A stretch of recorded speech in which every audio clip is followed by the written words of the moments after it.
اور مسلمان اس بات کے اوپر پہنچے کہ ہمیں وقفہ امن کی ضرورت ہے اور ہم جنگوں میں نہیں جائیں گے بلکہ ہم جو ہے وہ علم، سائنس، ٹیکنالوجی اس کے اوپر جو ہے وہ فوکس کریں گے اور ہم بس اس انداز کے اندر آگے بڑھیں گے. ہر راستہ انہوں نے لیا. تو صرف اس وجہ سے ایک مایوسی کی اور دکھ کی اور ایک پین کی فضا ہے کیونکہ اس وقت اسرائیل اگریشن بھی کر رہا ہے ایران کے اوپر. ٹھیک ہے نا، وہاں پر جو بامبنگ ہو رہی ہے وہ اس میں سویلین ٹارگٹس کو جو نشانہ بنایا جا رہا ہے. ٹھیک ہے، سویلین ٹارگٹس وہاں پر ہٹ ہو رہے ہیں، بڑی تعداد کے اندر شہادتیں ہو رہی ہیں. اسرائیل اس وقت ایران سے ہار چکا ہے، یہ بات بالکل واضح ہے. ٹھیک ہے نا، وہ ایران کے سامنے ٹک نہیں سکتا ہے. تو اب امریکہ صرف اس لیے آ رہا ہے کہ اسرائیل جو ایک کالونی ہے وہ صرف ڈومیننس کی بنیاد کے اوپر قائم رہ سکتی ہے. تو اب کیا ان کے پاس ایگزٹ اسٹریٹجی ہے؟ اب کیا مطلب اگر وہ جنگ روک دیں تو شکست فاش ہو چکی ہے جو انہوں نے مس کیلکولیشن کی. تو اب صرف وہ یہ کرنے جا رہے ہیں کہ ایران کو مکمل طور پر ڈسٹرائے کر دیا جائے اور اسرائیل کی جو ہیجمنی ہے، ڈومیننس ہے، وہ مکمل طور پر دوبارہ اس ریجن کے اندر جو ہے وہ قائم کر دی جائے. صرف اس لیے وہ آ رہے ہیں اور باقی بھی بہت سارے مقاصد ہیں، یعنی چائنا کے ساتھ جنگ ہے، ورلڈ آرڈر ہے، بہت ساری چیزیں بھی ساتھ ساتھ ہیں. لیکن اس وقت فوری طور پر بس ایران کو ڈسٹرائے کرنا اس لیے مقصود ہے کہ چونکہ اسرائیل ہار چکا ہے اور وہ ایران کے سامنے ٹک نہیں سکتا ہے. ان کی کیلکولیشن ساری الٹ گئی ہیں. تو امریکہ ناظرین جو اس وقت حملہ کرنے آ رہا ہے، اس خطے کے لوگ بڑے مشکل ترین آپ کہہ لیں کہ اس کنارے کے اوپر پہنچ چکے ہیں. بڑا کڑا امتحان سب سے پہلے ایرانینز کو اور پھر باقی سب کو. یعنی یہ بات تو طے ہے یہ معاملہ ایران کا اب نہیں ہے، اور اگر مڈل ایسٹ پورا جنگ میں جائے گا تو کیا جنوبی ایشیا والے محفوظ رہیں گے؟ افریقہ میں آلریڈی جنگیں چل رہی ہیں اور آپ زیادہ ان کے بارے میں انفارمیشن نہیں رکھتے ہیں، لیکن وہاں پر بہت جنگیں چل رہی ہیں. وہ پوری کوسٹل لائن کے ساتھ جنگیں ہی جنگیں ہیں اور آگے پھر سینٹرل میں آپ چلے جائیں تو جنگیں ہیں.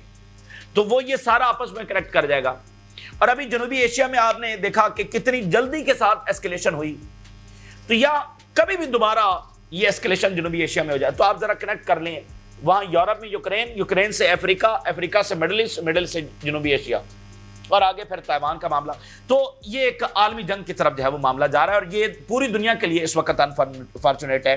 تو امریکہ یہ جو حملہ کرنے آ رہا ہے، جیسے اسرائیل کی کیلکولیشنز الٹ گئی ہیں ویسے امریکہ کی جو کیلکولیشنز ہیں وہ بھی الٹ جانے والی ہیں.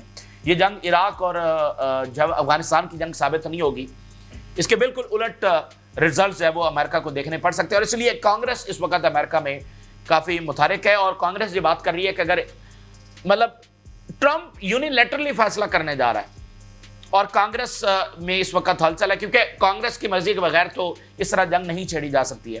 تو ٹرمپ وہاں پر بھی آئسولیٹ ہو چکا ہے، اس کے قریبی ترین لوگ جو ہے وہ اس سے بیزار ہیں اور ماگا والے اس وقت مطلب بڑے وہاں پر سینئر ترین اور جیسے ٹکر کارلسن جیسے لوگ ہیں وہ اس وقت شدید مزاحمت کر رہے ہیں کہ یہ ٹرمپ جو ہے وہ کیا کرنے. یعنی وہ ایک شخص جو اپنے اتحادیوں سے آئسولیشن میں ہے، اپنے اتحادیوں سے میکرون کی جانب سے بڑا سخت ترین اس وقت مزاحمت سامنے آئی ہے اور اپوزیشن سامنے آئی. اس نے کہا کہ امریکہ بہت بڑی غلطی کرنے جا رہا ہے. تو میں آپ کے سامنے وہ ٹویٹ رکھتا ہوں جس کے پیچھے میں نے یہ ساری تمہید باندھی ہے. ابھی کچھ ٹویٹ ہوا ہے ٹرمپ کی جانب سے جس کے بعد اور نتنیاہو کی جانب سے، پھر یعنی ٹرمپ نے کیا اس کے بعد نتنیاہو نے کیا ہے اور اس سے بالکل واضح ہے کہ ایران کے اوپر حملہ ہونے جا رہا ہے. بس اگلے 24 سے 48 گھنٹوں کے اندر یہ بتایا جا رہا ہے کہ یہ حملہ ہو جائے گا. وہ اپنی یہاں سے ایویکویشن بھی شروع کر چکے ہیں، مڈل ایسٹ سے اپنے جو سٹیزن ہیں ان کو یہاں سے ایویکویشن بھی شروع کر چکے ہیں. تو کسی بھی وقت یہ حملہ ہو سکتا ہے. تو اس کے بعد میں آپ کے سامنے رکھوں گا کہ اپوزیشن کیا سامنے آ رہی ہے، اندر سے بھی باہر سے بھی.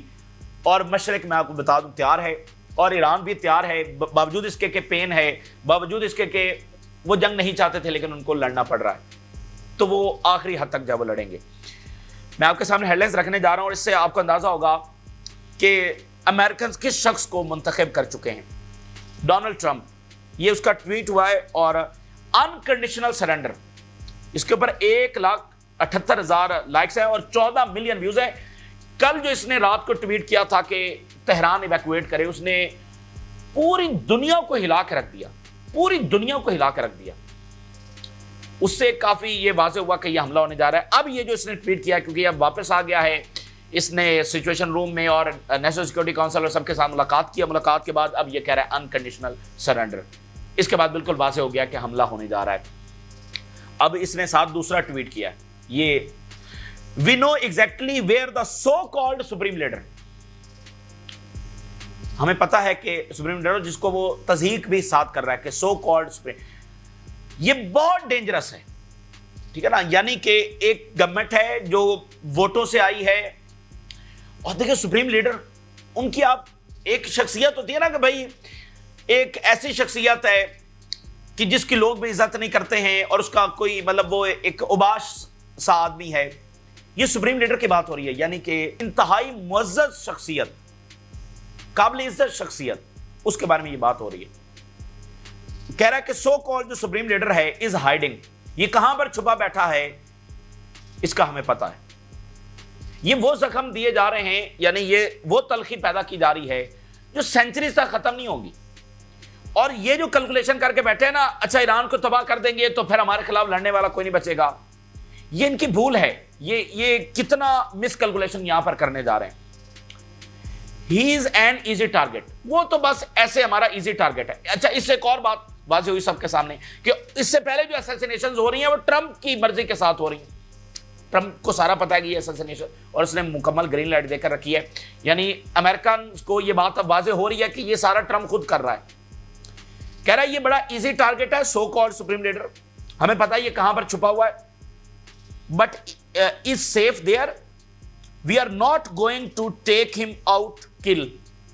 ٹیک ہم آؤٹ کا آگے وہ لکھا ہے کہ اس کو کہتا ہے یہ جہاں بھی چھپا ہوا ہے ہمیں پتا ہے، اور یہ بڑا ایزی ٹارگیٹ ہے، کسی بھی وقت ہم اس کو ختم کر دیں گے، لیکن ابھی ہم اس کو مارنے والے نہیں ہیں. یہ جہاں بھی بیٹھا ہے فی الحال یہ سیف ہے.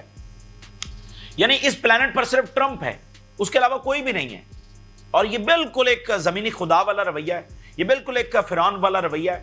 تو فرعون جو ہے وہ میں آپ کو بتا دوں کہ وہ اسی ریڈ سی کے اندر وہ فرعون بھی غرق ہوا تھا، اور اسی ریڈ سی کے اندر، اسی پرشین گلف کے اندر اور بھی بہت سارے فرعون غرق ہوں گے. بروٹل ہوگا، بڑی پینفل وار ہوگی، بڑی قربانیاں ہوں گی، بڑی تباہی آئے گی، بہت قیمت چکانا پڑے گی. لیکن بتانے کے آپشن کیا ہے؟ کیا کریں؟ ایران کے لوگ کدھر جائیں؟ اس ریجن کے لوگ کدھر جائیں؟ اور جنوبی ایشیا والے اب دیکھیں کب سے ہم مہینوں سے یہ بات کر رہے ہیں کہ کوئی بھی یہاں پر محفوظ نہیں ہے، یہ سب کی سیکیورٹی کا مسئلہ ہے. دیکھیے معاملہ کہاں تک آ گیا. تو اس کو ہم ابھی نہیں مار رہے، at least not for now, ابھی ہم اس کو نہیں مار رہے. ماریں گے صحیح لیکن ابھی نہیں مار رہے. ابھی سے مراد کیا ہے کہ وہ 20 منٹ کے بعد کہے کہ میں نے اپنا ذہن بدل دیا. اور یہ بہت امپورٹنٹ ہے کہ دنیا میں جو کوریج ہو رہی ہے یا امریکہ میں جو جس اینگل سے چیزوں کو دیکھا جاتا ہے کہ بھئی یہ نتنیاہو ہے جو جنگ چھیڑ رہا ہے، جو ٹرمپ کو ایکسپلائٹ کر رہا ہے، یہ اس انداز میں ساری باتیں ہوتی ہیں. امریکنز بھی اس طرح سے دیکھتے ہیں، میڈیا بھی اس طرح سے دیکھتا ہے، ہر جگہ پر یہی بات اس اینگل سے بات ہوتی ہے. تو اس ٹویٹ سے تو معاملہ بالکل کہ جو اسیسینیشنز ہو رہی ہیں، مطلب یہ امریکی صدر کبھی بھی ایسا ٹویٹ نہیں کرتا، دنیا کا کوئی بھی حکمران ایسا ٹویٹ نہیں کر سکتا جو ٹرمپ نے اس وقت کیا ہے. But we do not want measles shot at سیویلینز.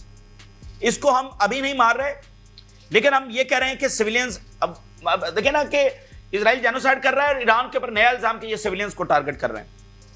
اور امریکن سولجرز، اب وہی امریکن سولجرز اب درمیان میں کہاں آ گئے؟ ان کے اوپر تو کوئی اٹیک ہوا ہی نہیں، اور آپ ایک جنگ شروع کروا رہے ہیں جہاں پر آپ کی فوجیں بیٹھی ہیں، جہاں پر آپ کی بیسز ہیں، آپ کی بیسز سے جہاز اڑتے ہیں، اسرائیل کی مدد کر رہے ہیں.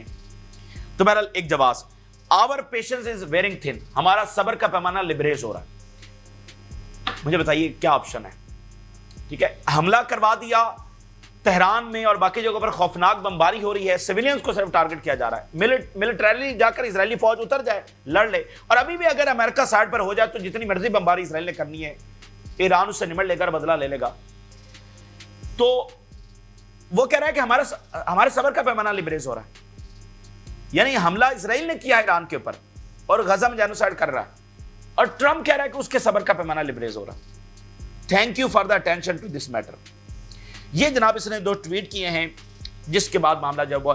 اب یہ جو انکنڈیشنل سرنڈر ہے، یہ آپ کو پتا ہے کتنی خطرناک بات ہے؟ اس کا مطلب کیا ہے؟ یہ جو انکنڈیشنل سرنڈر ہے یہ استعمال کی جاتی ہے یہ ٹرم جیپنیز کے لیے. ورلڈ وار 2 کے اندر جب نیوکلیر بام گرایا گیا تھا تب یہ ٹرم جو ہے وہ سامنے آئی تھی. یعنی امریکہ نے پہلا نیوکلیر بام گرایا، جاپنیز نے لڑنا بند نہیں کیا، انہوں نے دوسرا نیوکلیر بام گرا دیا. اور امریکنز نے کہا کہ اگر تم انکنڈیشنل سرنڈر آ کر نہیں کرو گے تو ہم ایک ایک کر کے تمام جاپنیز سٹیز جو ہیں ان کے اوپر نیوکلیر بام گراتے ہیں، تمام جاپان کو ہم سب ایسے سے مٹا دیں گے. یہ ٹرم وہاں سے آئی ہے، انکنڈیشنل سرنڈر. یعنی پھر جاپان نے کیا کیا کہ بس وہ آئے اور بس سرنڈر ڈاکومنٹ کے اوپر سائن کیا. انہوں نے یہ نہیں کہا کہ بھئی ہم یہ رکھیں گے. تو اس کا مطلب کیا ہے؟ یہ ٹرم کہاں سے آئی ہے؟ ایران کے اوپر نیوکلر وہ گرانے جا رہے ہیں یا اس طرح کا اٹیک کرنے جا رہے ہیں. انکنڈیشنل سرنڈر ان سے مانگا جا رہا ہے. بات شروع کہاں سے ہوئی تھی؟ نیوکلر مسئلہ ہے، یہ ہے وہ. نیوکلر تو مسئلہ ہے ہی نہیں، ٹھیک ہے. تو ایران کو سب، اور نتنیاہو نے جو ٹویٹ کیا ہے کہتا ہے کہ ہم یہ، یعنی ٹرمپ نے یہ کیا ہے، اس کے بعد اس وقت پوری دنیا میں بڑا خوف کا ماحول ہے اور ڈس اپوائنٹمنٹ کا ماحول ہے. میں نے کہا نا کہ جب یہ حملہ کریں گے اس کے بعد دیکھا جائے گا کیسے ان کے ساتھ لڑنا ہے، لیکن اس وقت ایک ڈس اپوائنٹمنٹ کا ماحول ہے اور خوف کا ماحول ہے. تو نتنیاہو نے اس کے بعد ٹویٹ کیا فوری بات اور کہا کہ ہم ایرانین جو ایمپائر ہے اس کو ایلیمینیٹ کرنے جا رہے ہیں، ٹھیک ہے. ایرانین ایمپائر کو ہم ایلیمینیٹ کرنے جا رہے ہیں. تو اس سے تلخ بات اس دنیا میں اور کیا ہو سکتی ہے کہ ایک پوری نیشن کو سبا ہستی سے مٹانے کی بات کی جا رہی ہے. اور اس کے ساتھ جو مائک ہاکبے ہے، امریکی ایمبیسڈر اسرائیل میں، اس نے جو ابھی ایک میسج بھیجا ہے جو ٹرمپ نے پھر شیئر کیا، اس میں اس نے ٹرمپ کو ہیری ٹرومین قرار دیا ہے. کہتا ہے آپ میں مجھے ہیری ٹرومین کی جھلک نظر آتی ہے. اب ہیری ٹرومین کون تھا؟ امریکی صدر جس نے نیوکلر بام کی آتھورائزیشن دی تھی، جس کے حکم کے بعد جب وہ نیوکلر بام گرے تھے، یعنی اس وقت وہ امریکی صدر تھے. تو مائک ہاکبے کہہ رہا ہے کہ مجھے آپ میں ہیری ٹرومین کی جھلک جب وہ نظر آ رہی ہے. یہ اتنا خطرناک معاملہ ہے. ایران کو تباہ کر کے، ایران کے اوپر یہ حملہ کر کے یہ اپنے لیے سیکیورٹی ڈھونڈ رہے ہیں یہاں اس خطے کے اندر. CNN: Trump has become more inclined to strike Iran's nuclear facilities. CNN جو اس بات کو کنفرم کر رہا ہے. یعنی we hope کہ یہاں سے معاملہ ریورس ہو جائے، لیکن ہمیں نہیں لگ رہا کہ یہاں سے معاملہ ریورس ہوگا. We now have complete and total control over the Iranian sky. یہ ٹرمپ کہہ رہا ہے ہمیں مکمل کنٹرول حاصل ہو گیا. اور اس کے بعد جے ڈی وینس نے جو ٹویٹ کیا ہے، کیونکہ امریکہ میں اس وقت ہنگامی خیز صورتحال ہے، تو جے ڈی وینس نے ٹویٹ کیا ہے وہ بھی بڑا امپورٹنٹ ہے. کہتا ہے کہ میں یہ اشور کرتا ہوں that Trump is only interested in using American military to accomplish the American people's goals. اب وہاں پر یہ ہے نا کہ بھئی آپ امریکہ فرسٹ اور یہ تو آپ اسرائیل کی جنگ میں جا رہے ہیں. تو اس کے بعد جے ڈی وینس نے کہا کہ ہم امریکہ کا مشن کمپلیٹ کرنے جا رہے ہیں، ہم ملٹری کو اس لیے استعمال کریں. یعنی یہ ایک نئی کنفرمیشن کہ حملہ ہونے جا رہا ہے. تو وہاں پر تو وہاں امریکہ کے اندر بہت زیادہ مزاحمت ہے. اور برطانیہ کا defence minister: our military assets have begun arriving in Middle East. یہ برطانیہ کے وہ بھی فوجیں یہاں پر آ رہی ہیں، یعنی امریکہ اور برطانیہ اور جرمن چانسلر بھی لگتا ہے کہ جرمنی سے بھی فوجیں آ سکتی ہے، کیونکہ جرمنی کے چانسلر نے بھی کہا ہے کہ ایران کا نیوکلر پروگرام جو ہے وہ ڈسٹرائے ہونا چاہیے. تو یہ صورتحال اب امریکہ کے اندر، میں 2-3 ہیڈ لائنز آپ کے سامنے رکھتا ہوں پھر اس کو جلدی وائنڈ اپ کرتے ہیں. امریکہ کے اندر یعنی مزاحمت کیا ہے؟ Trump attacking his base for wanting peace is crazy as hell. یعنی اس کے جو سپورٹر ہیں ٹرمپ بالکل ان کے خلاف جا رہا ہے. پھر برنی سینڈر کا اس کے بعد ٹویٹ آیا ہے کہ یونائٹڈ اسٹیٹس کا کانسٹیٹیوشن واضح ہے، it is the Congress that determines whether we go to war or not. اب وہاں پر یہ کہ بھئی کیونکہ کانگریس کے بغیر ایسے جنگ لانچ ہوتی بھی نہیں ہے، تو یعنی ٹرمپ یونیلیٹرلی ایک واحد شخص وہ یہ فیصلہ کرنے جا رہا ہے. اب دیکھیں he has lost his mind, یہ اب وہاں پر لکھا جا رہا ہے. یعنی یہ امریکہ کے میں ٹرینڈز آپ کے سامنے رکھ رہا ہوں جو ڈیبیٹ اس وقت وہاں پر ہو رہی ہے. وہ کہہ رہے ہیں یہ ذہنی توازن اپنا کھو بیٹھا ہے. یہ وہ سارے ٹویٹس چونکہ ٹرینڈ کر رہے ہیں پوری دنیا میں اور امریکہ میں، تو وہ اس کے اوپر لکھ رہے ہیں کہ یہ بندہ اپنا ذہنی توازن کھو بیٹھا ہے. اور اب جو برطانیہ کے پولیٹیشین ہیں جارج گیلوے، انہوں نے لکھا ہے it's almost impossible to believe the president of the United States wrote these words.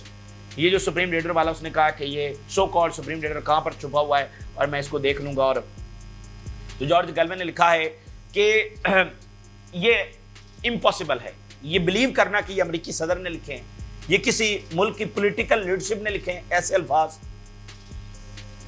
تو بات ناظرین یہ ہے کہ ایران نے حملہ کیا اور موساد کا ہیڈ کوارٹر اڑا دیا. ٹھیک ہے، موساد اور پھر امن جو ان کی ملٹری انٹیلیجنس کا ہیڈ کوارٹر ہے، یعنی کہ موساد کا جو ہیڈ کوارٹر ہے وہ یہ دنیا کی سب سے سیکیور ترین، مطلب CIA موساد دنیا کی سب سے سیکیور ترین بلڈنگز ہیں، ایران نے اس کو اڑا دیا. اس کا کیا مطلب ہے؟ اسرائیل نہیں ٹک سکتا ایران کے سامنے. ٹھیک ہے، پھر انہوں نے جو ان کا سائنٹیفک انسٹیٹیوشن اڑایا ہے